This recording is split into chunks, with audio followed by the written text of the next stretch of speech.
The mid-cap index is down about 0.15% as well. More down than up is what you have. About 1,000 stocks are lower and about 700 stocks are higher at this stage. And Nifty losers are all at the bottom of the screen, but we should have a plate on all the pharma stocks specifically as well. Sun is there, Dr. Reddy's is there amongst losers, and Cipla is there as well.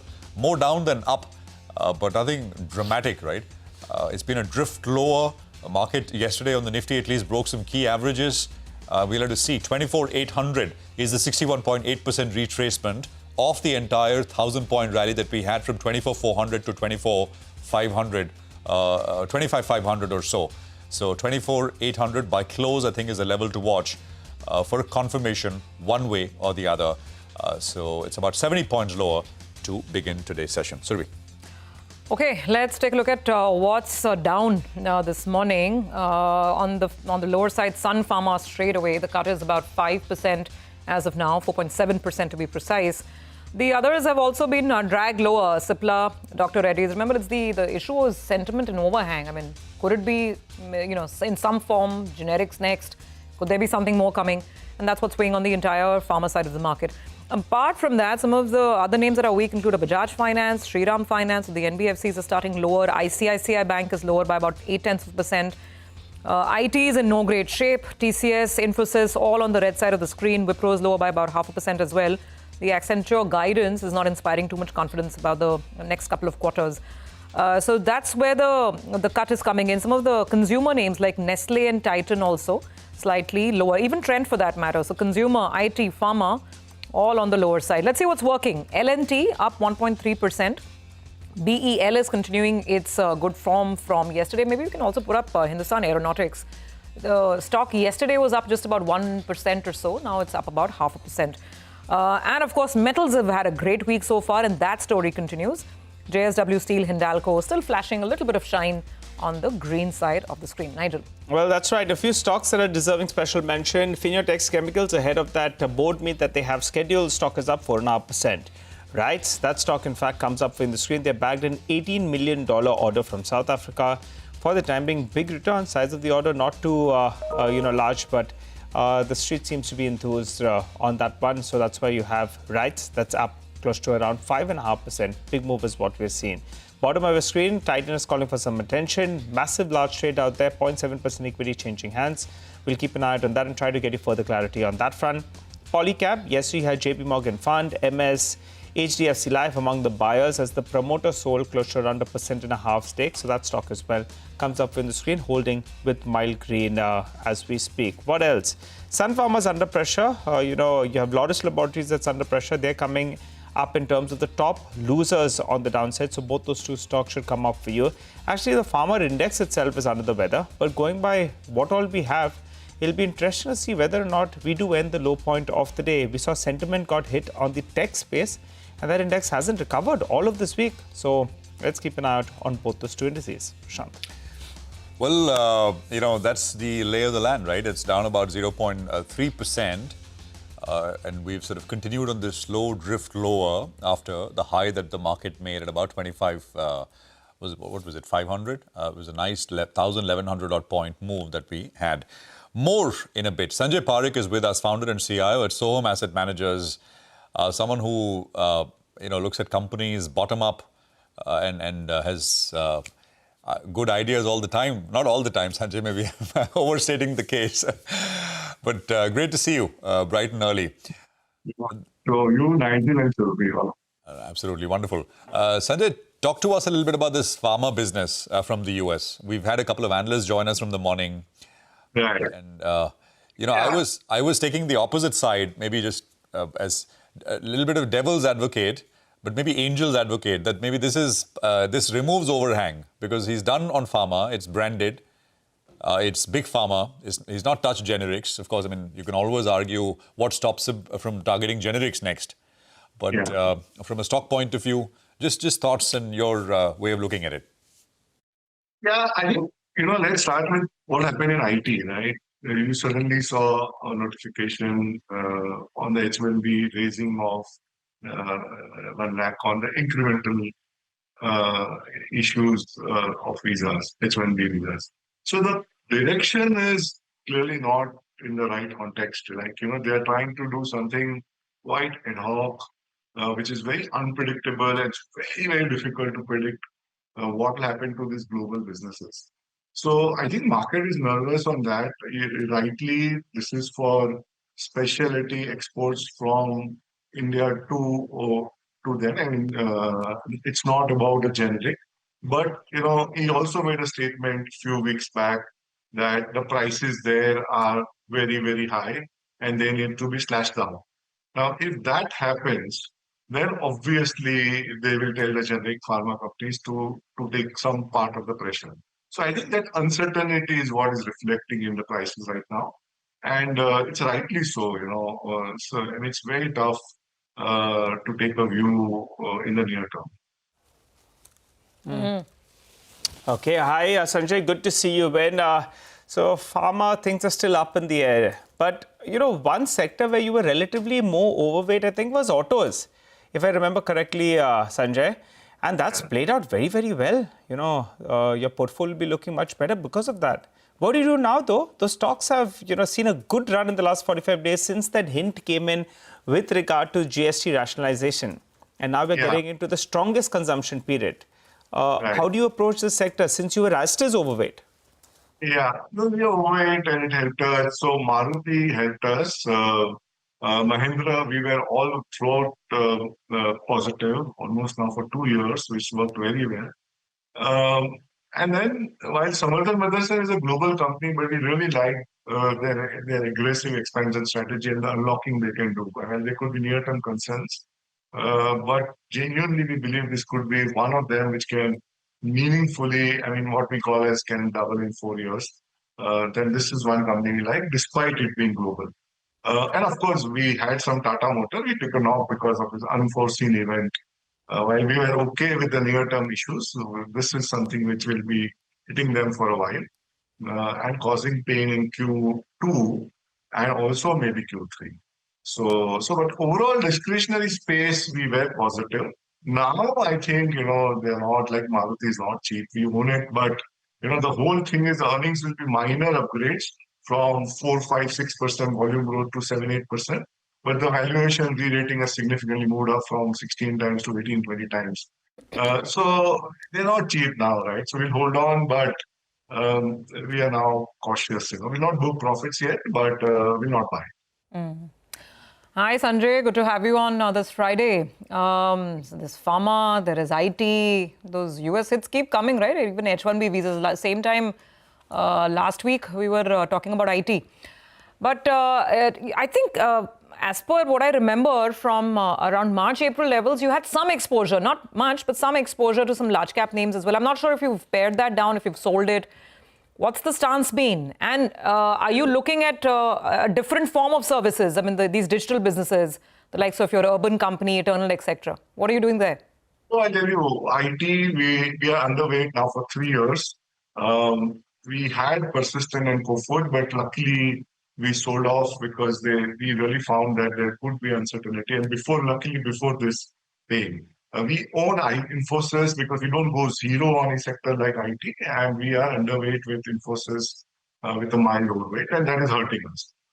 In terms of the new digital piece, we've evaluated each of them. We held on at one point, PTM, delivery, but we find them very, very expensive, So like Manish said, these are like Hussain paintings, where you need to buy at any price. We think we agree to that, and we are really finding very difficult, given our style of car, our valuation of a portfolio is 14 times. But consumption, we like telecom, we are big overweight, we've got Indus, we've got Bharti, we've increased. So we will play consumption through those pockets. Yeah, this is a very interesting. First time I'm hearing stocks being compared to MF Hussain paintings. It was so nice, so right also, right? Yeah, it's just there, right? You got to take it or leave it in that sense. Actually, my next question was telecom and Indus, Sanjay, which you find attractive, right? It's moved up a little bit, maybe 10% off the lows or something. And today, by the way, the case is being heard in the Supreme Court. I remember A lot of people were asking how is this hearing different compared to all the previous hearings, because the court has been very clear. And we spoke to a lawyer who gave an interesting angle. He said, this time it looks like so far they followed the DOT's recommendation. This time the government seems to be stepping in and saying, well, we want to maybe come up with a proposal to resolve this. And that seems to be the difference in that sense. So it's important for Voda idea, but I think also for Indus. Yes. So, Bharti, I just take Bharti. Bharti is a structural play.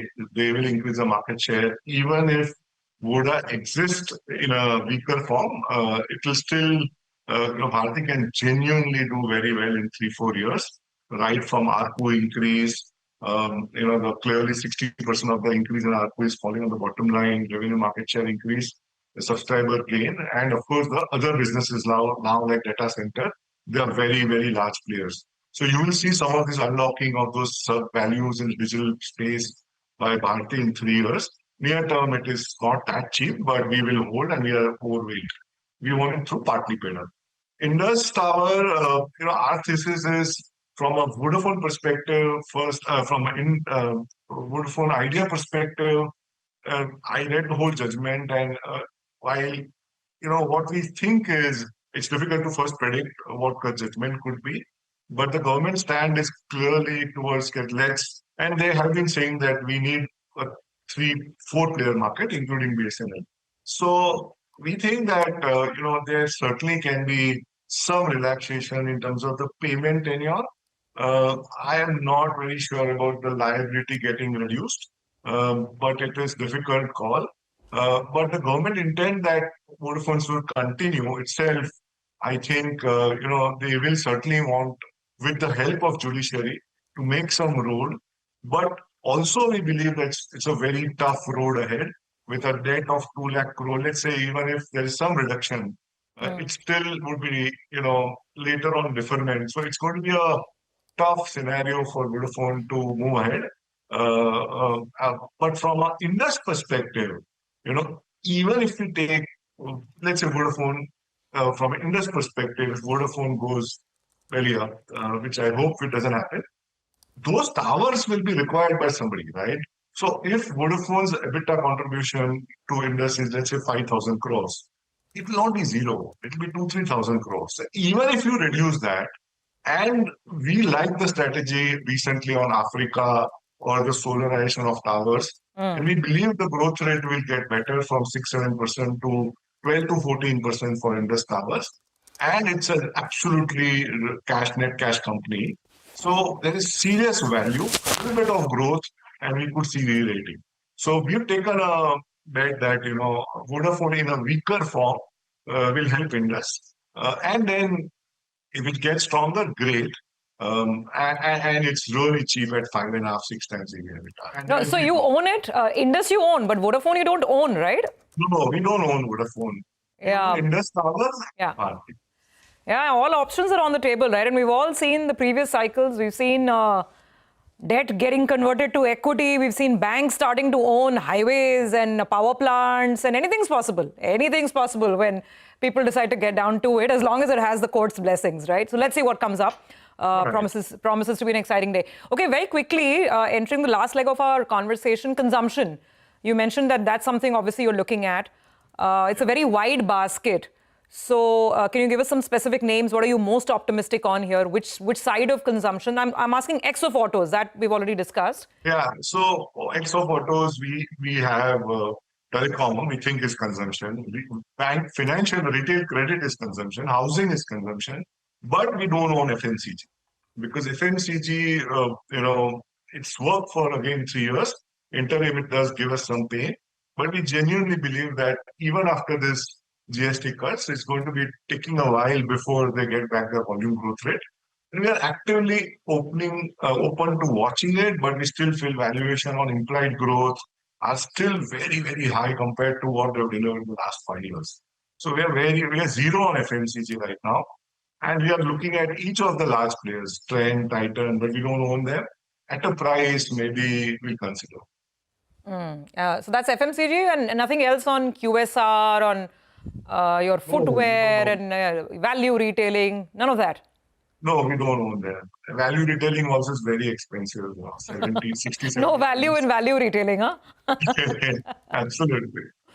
Okay, got that. Just overall, Sanjay, I mean, the market as a whole, I know we ask this question all the time, but earnings have to move up, right?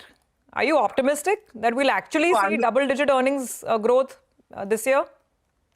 Right. So I'll tell you bottom line. What we are doing, we have some capital in our AMC. So we're systematically investing every month.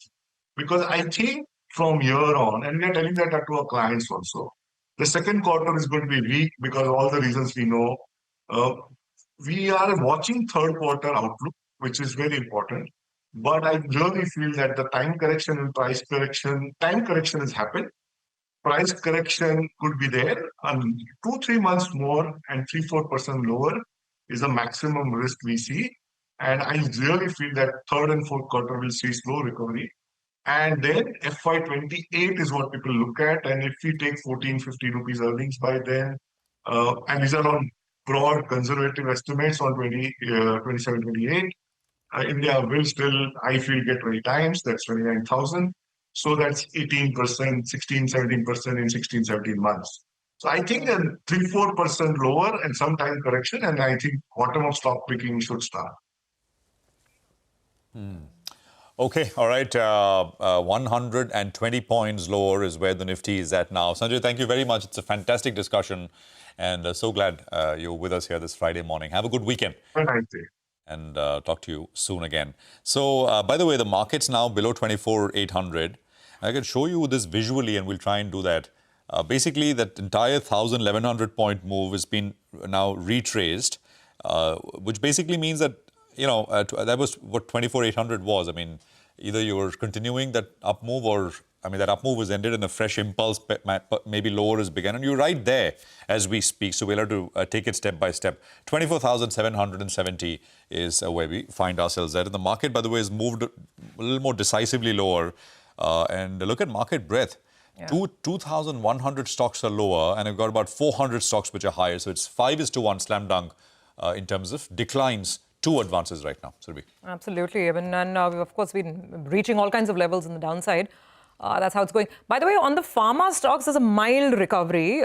Let's just add that. For instance, if you look at a Sun Pharma, which opened with a 5% cut, now there's some pickup from the lowest levels. The pharma index is still down, but Sun is, trying to fight back to some extent, at least. Speaking of pharma, let's get to our next conversation. And Wockhardt is the company on our radar. We have Mr. Khurakiwala joining in. There's so much to discuss, including the company's own plans and some positive developments around some of the drugs that they're developing and discovering. So great to have you in. But we first, of course, have to get to the overnight news, right? Just a couple of hours back, this 100% tariff on branded drugs, as well as on anything which is IP protected. Let me just start right there, sir. You, of course, decided to get out of, US generics earlier this year. But then you are developing a lot of the other, branded drugs or specialty drugs, perhaps with the hopes of getting back to the US market at some point in time. Now, do those plans change with what has happened? One of the important things is all our new molecules like Zenec, which we would be going to US as our first drug. The product is entirely manufactured in Europe, and therefore it will not be covered by Indian tariffs, and it would be covered by the European tariff. And we have to actually assess the impact of that when we introduce it. But overall, we don't believe it would have a significant impact on the business proposition which we have for Zenec in USA.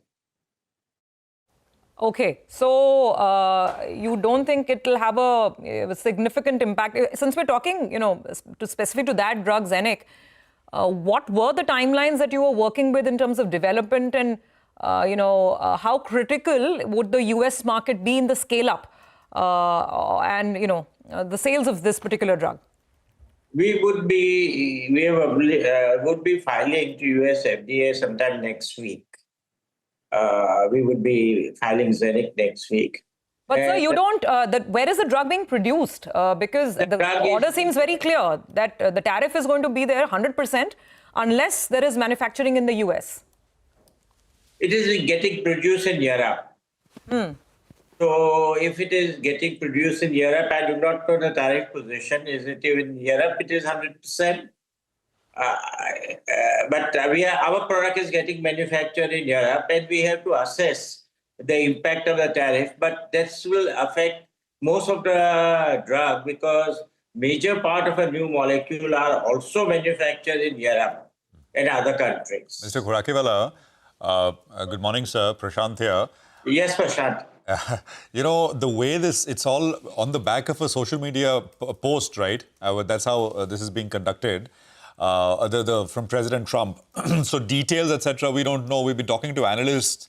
The other question is, for example, in semiconductors, similar thing was announced. All companies said we are investing so-and-so, so-and-so, so-and-so. How much will happen, we don't know.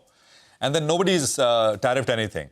So, and here also, the post seems to suggest if you're breaking ground, if then you're exempt. So I guess most companies will rush to announce something, and that seems to be the target, right? That seems to be the motive for doing this, Mr. Khurakiwala. My question is there a way around this by doing exactly that? I'm sure, once we understand the whole subject, one need not have to take up at the face value of tariff. Correct. There are approaches and methods available where overall one can reduce significantly the impact of tariff. Yeah. Is there a broad thinking that maybe, and the other question is if you announce something in the US that are only what you make in the US exempted, or what is coming out of Europe also or elsewhere also exempted with one manufacturing base in the US, does that mean that everything that you send into the US is exempt? That clarity is also not there. So it's very difficult for me because I have not read this latest news of 100% to comment anything on that front. But I must tell you that all our new molecules are not manufactured in India. They are researched in India, discovered in India. They have a global clinical trial, and mostly they are getting manufactured in Europe. This will not, if this stays, right, and this doesn't, there's always a starting position and then it kind of comes down and it's negotiated lower, and hopefully it will. Yeah, we are looking at about 18 months to 2 years period before our first drug would be in the market. Exactly. And by then the situation could be different. What happens during the meantime? Yeah. Now, let's just assume for a minute, this is all theoretical, that it does not. Would you look at, you said there are ways to mitigate it. So, for example, you license this to somebody making in the US. I mean, is that what you had in mind in that sense? I cannot comment on it at the moment. We will have to examine both from a business strategy point of view and a tax planning point of view. Mr. Khurakiwala, before we move to other subjects, just a final word on this. We've discussed what this means for you and how you will take a key drug like Zynic into the US market.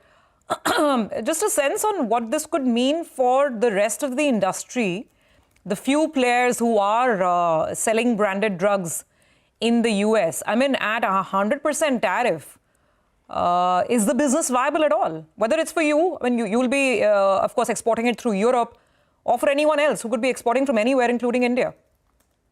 I think there are approaches available because conceptually we have visited this subject, and it is possible to get the product in the US market at a lower cost.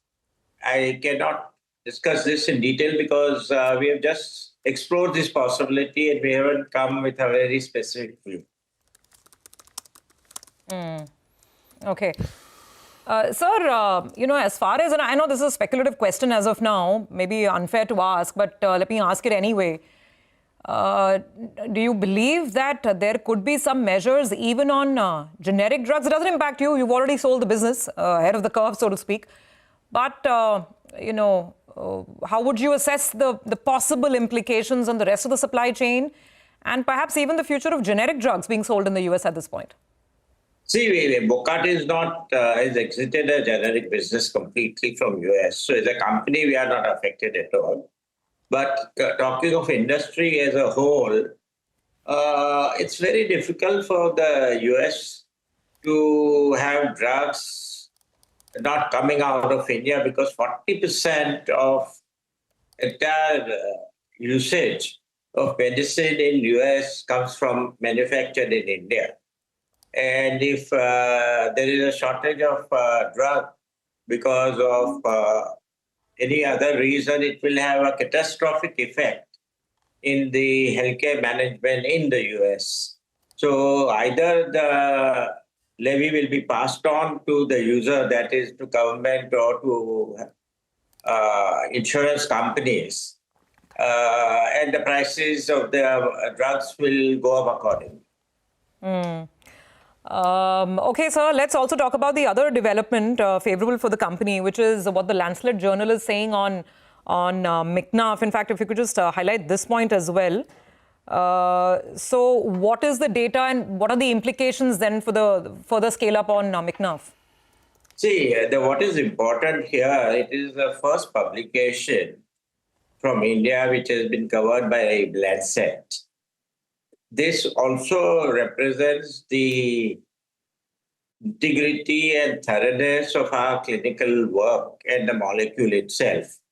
Because we have been in discussion with Lancet for nearly 6 to 8 months, and they have collected all possible data to make sure that whatever is published is accurate. So I think from that point of view, it is a major milestone for Wokat and for India of the quality of clinical and development work we can do, which is of a global standard. All right, Mr. Koragiwala, final question before we let you go. For the year on the whole, you were indicating there's going to be some margin guidance. So could you tell us what we should work with for the company on the whole? What kind of revenue growth should we work with? And debt reduction plans? 3 numbers, sir. We have exited the US market, as you know, and we incurred a loss of about 8 million last year. And we will carry forward some exit loss of about 4 million this year also. But our second half would be significantly better than the first half. And we would be also investing in a new molecule launch. But we would certainly improve our margin by at least 200 basis points.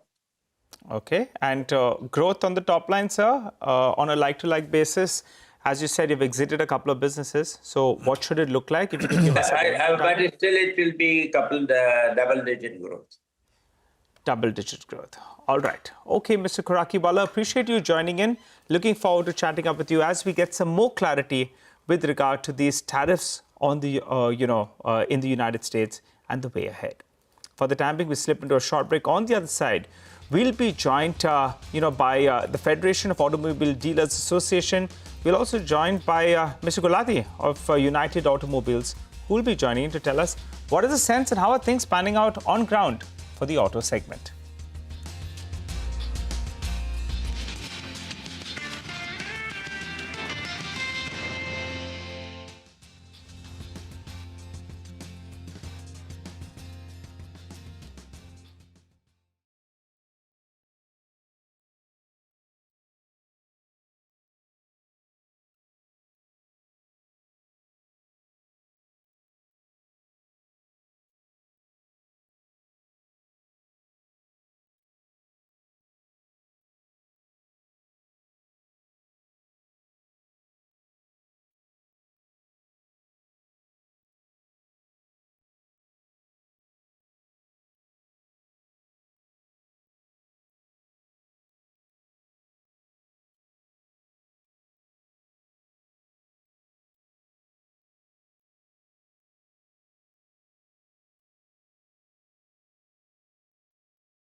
Welcome back. Well, the markets saw a sharp downtick. Now it's trying for some kind of stability on ground. So that's going to be important to track. The Nifty Bank actually has moved to the 20 DMA. So in terms of the market mode, the Nifty has broken the 20 DMA decisively, but the Nifty Bank just holding on to the 20 DMA. So that's going to be the crucial swing factor for today. For the time being, screen is not looking good by any stretch of imagination. Headline index, breadth of the market as well. The hope is we see some recovery. Well, let's get to focus on the auto space then. And we have Mr. Vigneshwar, President of Federation of Automobile Dealers Association, and Mr. Vinkesh Gulati, Director of United Automobiles and former President of ADA, who joins us on the show. Hi, gentlemen. Good morning. Hope you're revving up the engine. Mr. Gulati, I think you're already in one. Tell us, Mr. Gulati, first, what kind of feedback have you seen? GST 2.0 is supposed to be setting up the industry for the best possible next 30 to 45 days. What's the feedback you've got? So awesome. We should thank our Prime Minister for such a great reform. The kind of demand hike we have seen, it's not ever seen yet. So there are a lot of other issues where the dealers are stressed. But if I talk on the demand, the inquiry level is spooked like anything. The 22nd, which is normally the first day of Navrat, where it is more of deliveries, we have actually seen quadruplet inquiries and booking happening. Most of the dealership couldn't able to handle that kind of walk-ins happening in the system. But too happy, this 40 days is looking like the best ever festive season forever, I think, because customers are very excited with the kind of price cuts happening. And a lot of OEMs, including Mahindra and Bajaj, also has given them a special discounts over and above the GST cut what has come because of the 2.0. So overall, customers, whosoever were in loop, is happy. And what luckily we have seen is there are at least 20-30% additional customers who weren't thinking of buying a vehicle during this festive period also coming in and doing the booking, where we are now confident to see a better year-on-year festive period going ahead. You want to give us some numbers, sir? Mr. Gulati, what kind of numbers have you seen, say, in the first few days? There were some reports that suggested blockbuster numbers. Do you have a sense on any of that? So I'll not be able to give you the actual numbers. Okay. Yes, is the right person to give that. Absolutely. But frankly, our bookings has actually doubled in the first 3-4 days. Whereas if I compare if I compare festive to festive bookings, when we start the festive, we have double bookings than what we had last year. So obviously we'll see a major blockbuster festive this time. But I feel Vigneshwar would be better to give you the numbers point. Absolutely. Let's get Mr. Vigneshwar then, to comment on this. Hi, sir. Good morning. Good to see you in good times, huh? Even from a stock market perspective, we're talking about the markets being at the low point of the day. The auto index actually is at the day's high. So that's telling you the kind of mood towards the sector itself. You want to break it down for us, the feedback you've received, what numbers do you all have on ground, and which segment actually is seeing a lot of traction? So honestly speaking, I won't be able to give you numbers because we don't have tools to measure all these inquiries and bookings and all that. We only have tools to see how many deliveries have taken place, and the deliveries have been doing quite decently well. I have given a few calls around and found out that the entry-level segments, both in the two-wheelers and the four-wheelers, is where most of a lot of bookings is coming in. As Vinkesh rightly mentioned, a lot of people who were not thinking of a bike or a car ownership have actually jumped into the bandwagon. So I would really like to thank our Honorable Prime Minister, our Honorable Finance Minister, along with all the state GST members who have actually come together, thought as of one mind, and taking this landmark, path-breaking GST reform. It has made GST simpler, and more importantly, it has also brought down the costs, not only in automobiles, but in every sector, every service, every product, the prices have dropped. And this would really help in terms of customer going out there and shopping, and the customer going out there and shopping also means that there's a lot of circularity of money, so which again adds to the buoyancy. Mr. Vigneshwar, hi, good morning, Surabhi here. Let me ask you for two numbers if possible, even a rough estimate will help. Before the GST announcements, what was the festive season growth in retail sales that you were expecting? I mean, like to like, festive season last year to festive season this year. And now after the GST cuts and seeing the action on ground and the price discounts, what is the estimate? How much growth will the industry see this festive season? I can give you an estimate of what we're expecting this festive season is anywhere between 10 to 15%, which is very good given the fact that we've been growing at 2.5–3% in the car segment, I mean the passenger vehicle segment. And this year we've been only growing in the low of single digits even for the two-wheeler segment. So probably 10 to 15% is what we're expecting minimum. And that's going to be a breakneck growth, taking us back 3 or 4 years before. 2001, 2002, we had really good double-digit growths. We should be back on that track. Okay, 10 to 15%. Yeah, industry hasn't seen that for a while. Specifically, Mr. Vigneshwar, on small cars, right? And we haven't seen even manufacturers sound so optimistic when Maruti has been saying that they're seeing the best ever inquiries in years in the small car segment. That segment was almost written off. Is this going to be a more durable revival? Will we see a bigger product portfolio shift? I mean, the market had gone entirely one way, and that's SUVs. Do you expect any significant shifts after the price cuts? I'm not too sure about it. The SUVization, as I call it, of the world is taking place. As not only in India, throughout the world, SUVs are taking a lot of space of the car markets. A lot of shift is happening towards SUVs. In India, I don't see a major shift because even in India, the premiumization of the market is happening. People are going to higher end products.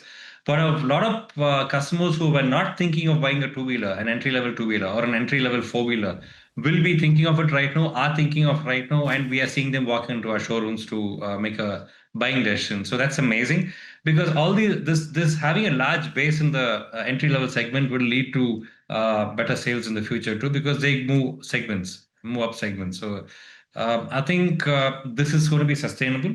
The small car and the entry-level two-wheeler revival, and it's going to be here to stay. Okay. Let's get back to Mr. Gulati as well. Mr. Gulati, so the estimate is 10 to 15% growth this season for passenger vehicles, as Vigneshwar said. You give us your sense on the two-wheeler market as well, domestic sales. I mean, some companies have been struggling in the past couple of months, others have done well. But in two-wheelers, what should we expect in the entry-level segment up to 125cc and beyond that as well? See, actually, we are seeing great inquiry pull up in 100cc also, which wasn't there before.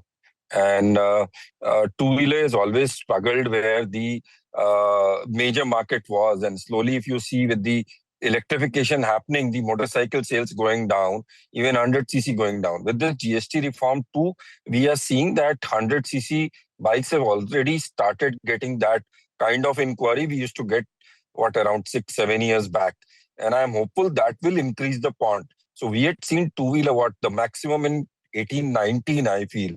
We haven't reached that figure. But with the kind of GST cut we have seen, an approximate 5,000 to 10,000 rupees price cut in the entry-level 100cc, 125cc, we are sure that a lot of customers who were not thinking of buying a new vehicle, new two-wheeler will come in.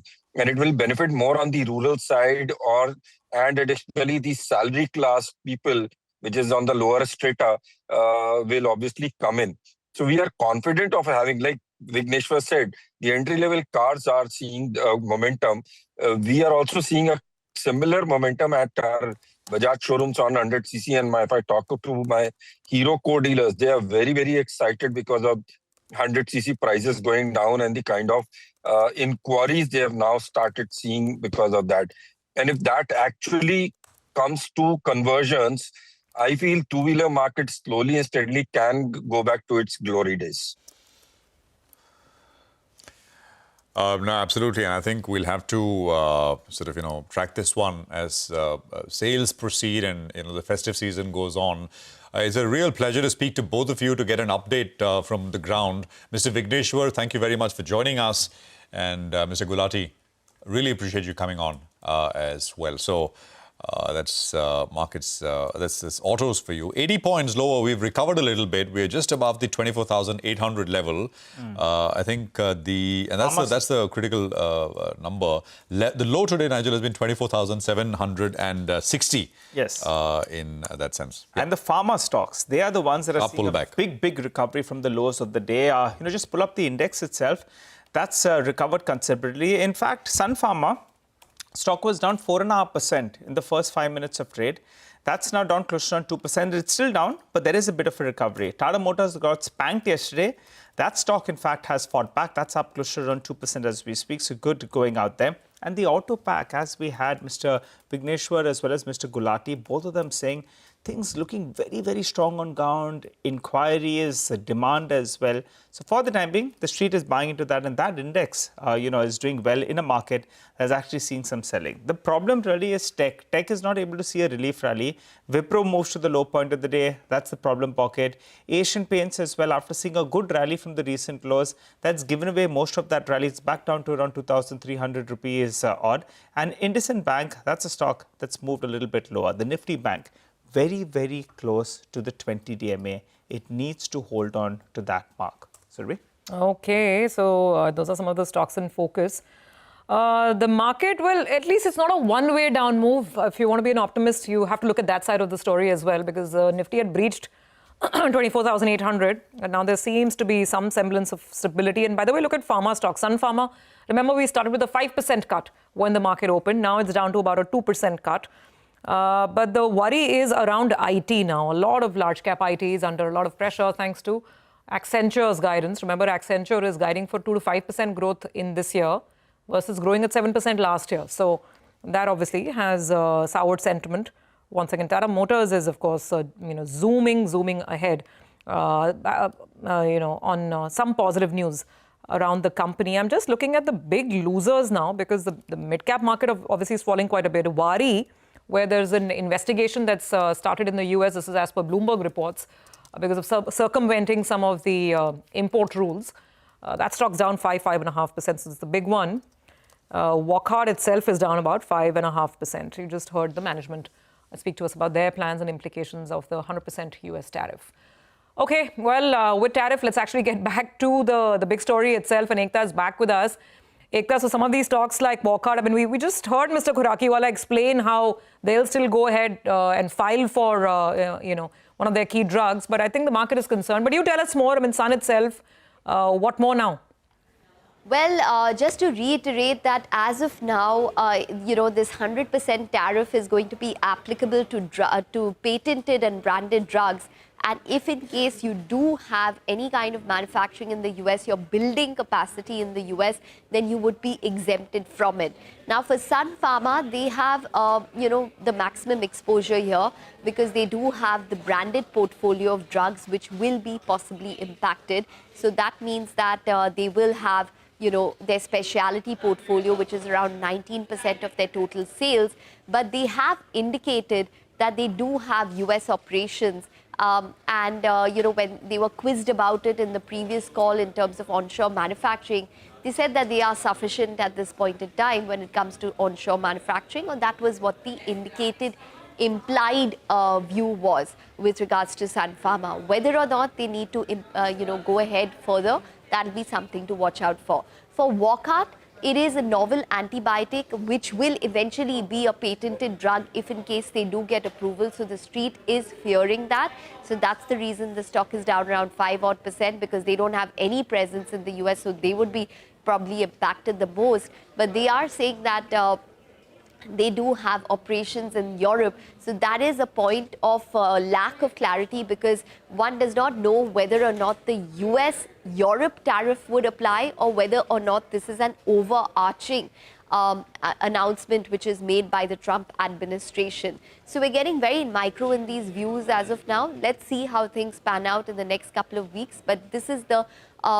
immediate impact that we can talk about when it comes to this particular announcement. It will also have to be seen that if in case, you are increasing your presence in the US, then CDMO manufacturers could probably get impacted because of the supply chain, and whether or not work would actually move away from CDMO companies. So as of now, it is a lack of clarity. We're just assuming that these things would probably play out. But when it comes to Indian generic manufacturers, say the likes of Dr. Reddy's, Lupin, Cipla, etc., you're seeing them largely unscathed because they are the guys who manufacture and supply the generic drugs to the US, which is basically 40% of their generic drug portfolio in the US. So they will not be impacted because they don't have that branded portfolio like the AstraZenecas and the Eli Lillys of the world, which will need that kind of, manufacturing capacity in the US to evade these kind of tariffs. So generic companies, as of now, unscathed,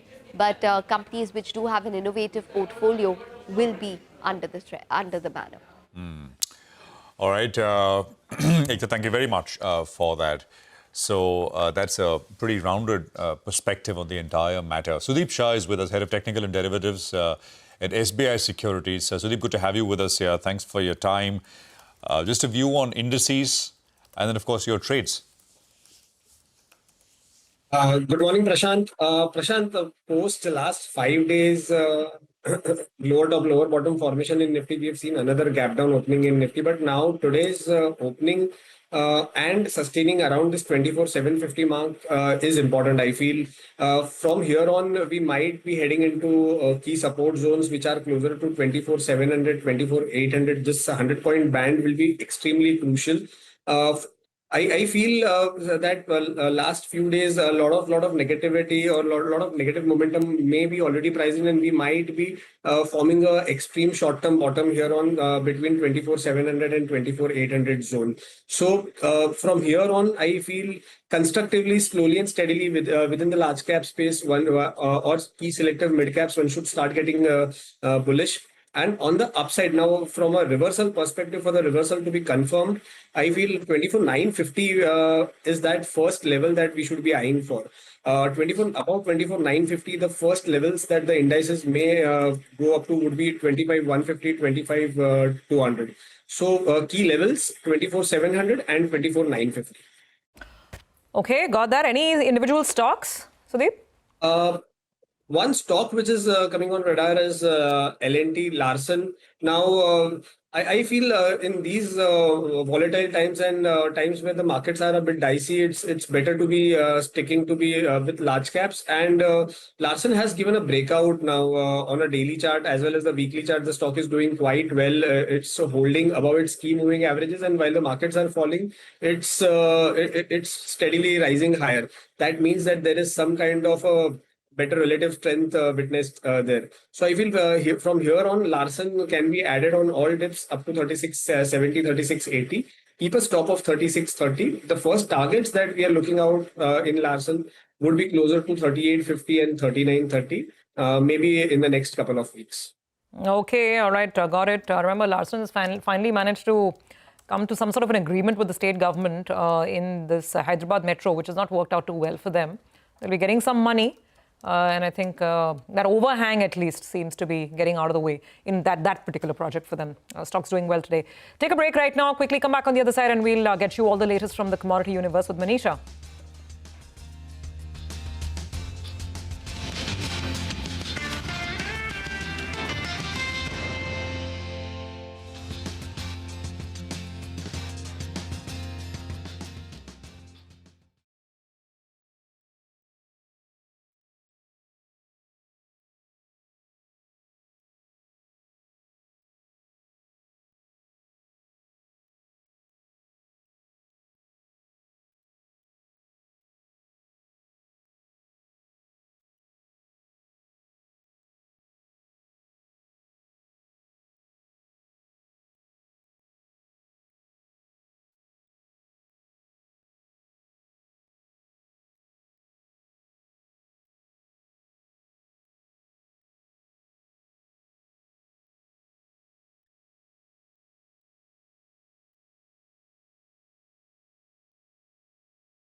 Welcome back. Let's quickly get to commodities and find out what's brewing in Manisha's universe. Usually it's all sparkling, but let's find out. What's the headline, Manisha? Happy Friday to you. To you too. So almost everything seems to be surging up, and we seem to be closing this week on a much higher note, whether it's about energy, base metals or precious metals, by the way. But I want to talk about silver because we are inching higher highs onto this one. $45.20 an ounce is a new 14-year highs, and $45 an ounce also has been a level that many banks and brokerages put out as a target for the end of this year. We've already done that now. So it has been very firm industrial demand that we've seen from photovoltaic, electronics, electricals that has kept the silver prices higher. The tight physical availability in the very near term has been making premium into the prices for the near term as well. Also, there have been recent smelter and processing concerns, disruptions as well, which have been supportive. And then the markets are looking at premium for the near-term delivery when it comes to silver. Also, take a look on the strong ETF buying, physical demand, investment demand that silver seems to be looking at. And initially, we were calling it catch up to the gold trade, but now it clearly has outperformed gold as well when you look at the last couple of quarters there. Take a look at the kind of price move that we have seen in this year for silver. And I've only taken the months, or rather the price moves there. We started this year with 29.5. 33 was a multi-year high in any case, and then we saw 37 by the time it was mid-year. 39.7 almost led people to believe that 40 is not too far away. And from August and between September, so that is that 1 month that you see, we've seen prices gain up by almost $6 an ounce for the silver prices there. It has been a huge run-up in case of silver. But I don't want to talk or leave out the other precious metals. And when you look at the relative performance that you've seen for many of these precious metal prices, there you have silver up by 55%. It did go to 57% higher as well in the overnight markets, that is in New York. But platinum continues to shine brighter, 73% up in this year until now. And we've seen 42 and 43% kind of gains come in for gold and palladium as well. So very, very strong moves coming in for that market. I also want to leave you with one more thing here, and that is about the silver imports in sense of jewelry into the Indian markets. Now, those are a couple of HSN codes which the government as of now has restricted in sense of imports into India. Let me take you through the fact that the imports are restricted, that those are the codes for plain jewelry and not for studded jewelry. Also, India imports nearly 80% of its silver jewelry from Thailand, and this is under the FTA agreement there. And India does look at just about 10% of its overall jewelry in sense of imports there. So it's only 10% of a contribution, really not a big number. But if you look at the overall number there between April and July this year and last year, and you will see that big gap coming in there. So last year, import from Thailand was 87 tons. This year, it has been 361 tons. With the kind of run-up that we've seen in silver prices, this clearly is a gap that the government wanted to fill, and they have done that with restricting plain silver jewelry imports from Thailand. Manisha, simple question to you. What is the best for viewers who are watching, right, who want to sort of buy silver? What's the best route? I think ETFs is the best way to do this, Prashant, because you can then SIP it and do it, because silver is a bulky metal, right? 1,35,000 for 1 kg, 1,20,000 rupees per 10 grams for gold. So when you look at the difference, clearly silver is more bulky. But there's a lot of physical buying as well. People want to hold it. And that has been the criteria that we've seen in Asian markets. But when you look at Australia, US, Canada, there as well, there are reports now coming in that while people are investing via ETFs, and that's the best way to do it, but physical gold clearly is demanding a premium right now. Silver, rather. Physical silver, demanding a premium. Okay. Well, thanks very much, Manisha, for that. And lots of questions in terms of what's the best way to do it if you want to gain sort of some exposure. Both metals, gold and silver, have done phenomenally well. We'll take a break. Lata will come on the other side, and CNBC-TV18 Citizens Monetary Policy Committee on whether RBI should or will cut rates on the 1st of October. That's the discussion, the question that we will debate. Stay tuned.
Hello.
Since the RBI MPC's August meeting, so much has changed. 50% tariffs imposed by President Trump, a giant GST cut by Indian governments, a massive fee hike on H-1B visas by the US, and now a threatened 100% tariff on branded pharma. These steps are large enough to change the entire growth inflation dynamics since the August policy. This makes the deliberations of the CNBC-TV18's Citizens Monetary Policy Committee that much more important. Let me welcome Chairman Pranab Sen and our members, Dr. Soumya Kanti Ghosh, Dr. Sajid Chinoy, Samiran Chakraborty, and Sonal Verma. Gentlemen and Sonal, good morning and thank you very much for joining me. Well, Soumya, as the Finance Commission member, as well, I'm going to begin with you. Last policy was branded hawkish by the market because the Reserve Bank said that the 1 year ahead inflation that is second quarter FY27 will be 4.9%. So market thought no more cuts. What's your assessment of the inflation trajectory now after the GST cuts and the huge Asian deflation? Yeah, thank you, Lata. No, I think you have asked a very pertinent question in terms of the inflation trajectory. Since the last time the policy, in August, the policy was announced, I think there has been a plethora of changes, as you correctly pointed out. There has been a lot of developments on the global front, but most importantly on the Indian front also, there has been this GST rate rationalization. And of course, there are reports that, as you said, there has been serious Asian disinflation. In fact, if you look into the all Asian countries, the inflation is lower than the band of which it is prevailing. If we extend the case to India, I think in India also, the impact of GST is going to be more pronounced. If you look into the trajectory last time when the GST was cut in 2019, I think there was a significant impact on the inflation trajectory on a one-time basis, and then it declined. In the current scenario, there are a couple of points to note. The first thing is that apart from the fact that food inflation has continued to surprise on the downside, the GST rate rationalization actually translates into around 16% weightage in the CPI commodity basket, if I just take a rough approximation. So even if so that actually should translate into 114 basis point impact. But even if I assuming that the pass-through is only 50 to 60%, which is the most plausible and rational assumption, the overall CPI decline could be in the range of 60 to 70 basis points. I take it as 60 basis points. This apart, there is also the likely impact of a new CPI base which is coming into effect from February 2026, where in all probabilities the food weightage should be reduced. So if I take into account all these technicalities and also the fact that core inflation has been running significantly below par, if I take out the gold inflation, I think inflation for this year average will be close to 2.5% with a downward bias. And the most importantly, RBI has been citing this as a forward-looking central bank, that the next year inflation, when the policy was announced in June, it was 4.9%. Now it is tracking decisively below 4%. So my sense is that with an inflation rate which is going to be below 2% in September and October could be the lowest ever. And most importantly, 2.5% inflation average this year, less than 4% next year. I think this there is enough arsenal in the room to suggest that the inflation trajectory will be significantly benign in the next couple of months and even in the next 1 year or so. So basically the projections of the central bank or anywise could have changed significantly, could possibly change significantly when the policy is announced on October 1. Fair point. So 4.9 will definitely be reduced for the plethora of reasons you say. But, Sonal, on the point of that inflation number being revised by everybody for the current year to 2.4, I did a poll, and actually, if you compare to the Economist's August forecast and current forecast, GDP has been raised by 30 basis points. And inflation has been lowered by everyone by about 40 basis points. That's the average I got, and that table will play. So given that, how can you at all justify a cut? Yeah, Lata, I think, monetary policy is an art, not a science. And I think the assessment of whether the economy needs a cut or not has to be based on the underlying assessment rather than the headline numbers. So on growth, I think the biggest question is to what extent the 7.8% has been exaggerated because of the low deflators, because an economy which is slowing on a nominal basis has consequences for fiscal finances, but also in terms of business decisions on capex, consumer decisions on spending, because there's also a slowdown in nominal salary growth that happens. And I think, we also need to be forward-looking on growth, just as we are on inflation. And GST impact both on growth as well as on consumption is one-off. And the underlying drivers of consumption ultimately come back to the outlook for job and income growth beyond this one-time boost that we will get because of the GST cut. The tariff impact is already visible from the August data. The exports to US, which were growing at 25-35%, have drawn down to 7%. And going forward, we will see a squeeze on profit margin of companies, the SME, MSME exporters, compensation that they provide to employees on their payrolls will start to moderate. So second half of FY26 is essentially when we think on average growth will slow down closer to 6% compared to H1, where growth is likely to be closer to 7.5% because Q2 will also be boosted because of the low deflators. So I think, and I think the final point, Lata, the whole host of factors that you mentioned, which is 50% tariff and H1B visa, pharma tariff. I think the message here, and reading through the tea leaves here, is clearly that we've entered a global environment where reliance on external demand to boost growth is incrementally coming down, and therefore there needs to be a concerted effort both from monetary, fiscal, and reforms to basically push domestic demand. I think it is in that context and the room provided by inflation and the Fed that the assessment needs to be made. Fair point. Sajid, actually on that, just extending that, can the Reserve Bank cut in the face of a seminal fall in the rupee? Also, just parse the global backdrop, because in your JP Morgan conference that I attended, there were serious concerns about a pan-Asian deflation. But that goes beyond that, right? I think the issue right now is that the uncertainty that we're seeing, both globally and in India, it's very binary in nature. What you're seeing in the US, for example, is third quarter growth is surging 3%, right? CapEx is doing very well, and yet the labor market's at stall speed. And so the question is, how does this break? Does this break in the form of a recession, where the labor market goes into a recession and that pulls the US economy down with it, and the Fed goes on to a long easing cycle and the dollar were to weaken and that opens up space for emerging markets?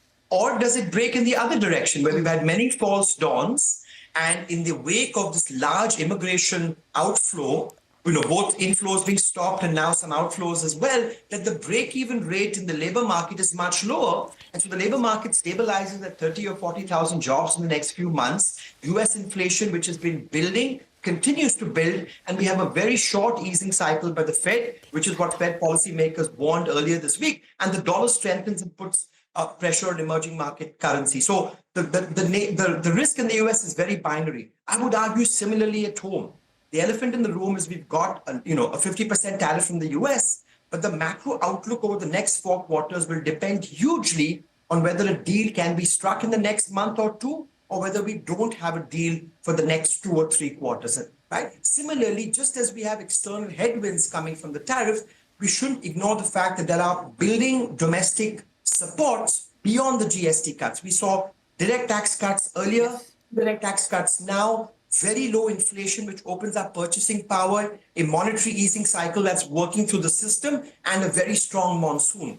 So in the wake of all this uncertainty, right, you want to invoke Brainard's attenuation principle from the 1960s, that when you've got so much uncertainty and monetary policy has limited room, you want to move cautiously. I'm not arguing that there's no space to ease. The question is now the right time to ease? I would argue that in a couple of months, a lot of this uncertainty will be resolved. By December, we'll know, A, was a trade deal struck, and is the macro outlook different? B, we'll know, is the domestic supports offsetting the external headwinds, or are they not? And C, we'll know whether the US is in recession or not. And I think that will give the RBI much more information to then use whatever remaining space there is down the road. Fair point. Let me extend that fiscal argument to Samiran. Samiran, that is the conventional logic, isn't it? When the fisc is loose, you don't go ultra loose on monetary policy. And this time, despite the government's protestations, it's quite possible that the fiscal deficit is a little higher simply because tax collections are bad. Your take? Hi, Lata. Actually, this is the crux of the problem, that do we right now consider that there is a fiscal stimulus out there, both through the income tax cut as well as through the GST cut, and that's why monetary policy will have to take a back step? Or do we consider that the growth headwinds are so strong that we need both engines to fire at the same time? I would argue that we need to think a step even beyond that. Whatever monetary has done, even that part is not getting fully transmitted because of the bond market channel not being as effective and trying to impact even the bank lending channel through some marginal increase in loan rates for fresh loans. So maybe there is this thinking which is slightly different from the traditional thinking of saying that only one can fire at point of time. Maybe it's now where we think that both needs to be coordinated, having a simultaneous impact. Because for me, the big issue also is that, while I agree with Sajid's point that there is a lot of uncertainty over the next 2 months, maybe some of that will get resolved. But who knows, there could be more uncertainty coming in the next 2 months with more such headline news. We live in such a world.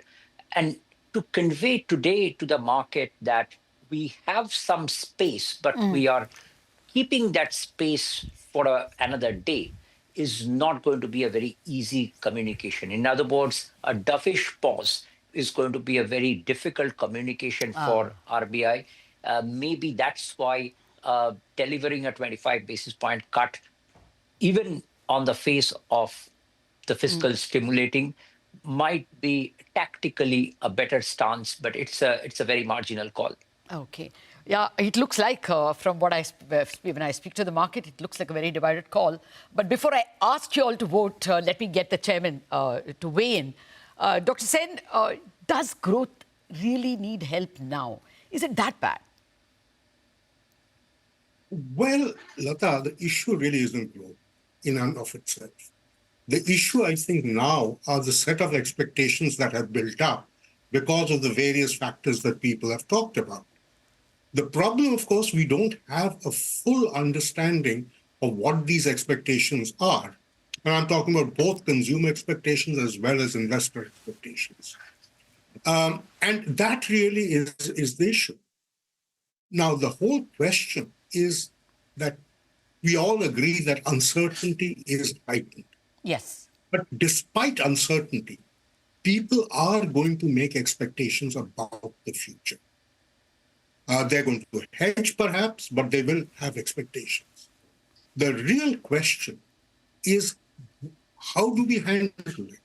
Do we allow those expectations to express themselves, track it in terms of the data that we are getting, and then take the next step? Or do we preempt those expectations? Now, my personal sense is that I do not have a good enough feeling as to what these expectations are for me to take a decision now. Okay. And the question is, I can do a leap of faith. Okay. Or alternatively, I can wait a little bit. Okay. And that really is the dilemma that is going to be facing the MPC. Fair point, sir. Fair point. Actually, lots more to discuss, but let's have a vote first. The first question, obviously, is going to be what will the RBI do on October 1st, the RBI MPC? Can we start with the lady, Sonal? 25 basis point cut. Okay. Samiran? A marginal call for a 25 basis point cut. Okay. Chairman, I'll come to you later. Shaumyo? Close call, but 25 basis point cut. Okay. Already majority is 25 cut. Sajid? I think they'll hold. They'll hold. Chairman, which way would you tilt, sir? I would hold. Hold. Okay, I thought so from the way you said. Wait for uncertainty to abate. Okay, so that's the vote. Let me get the second vote after the break. We have more questions and a second vote. Back in a minute.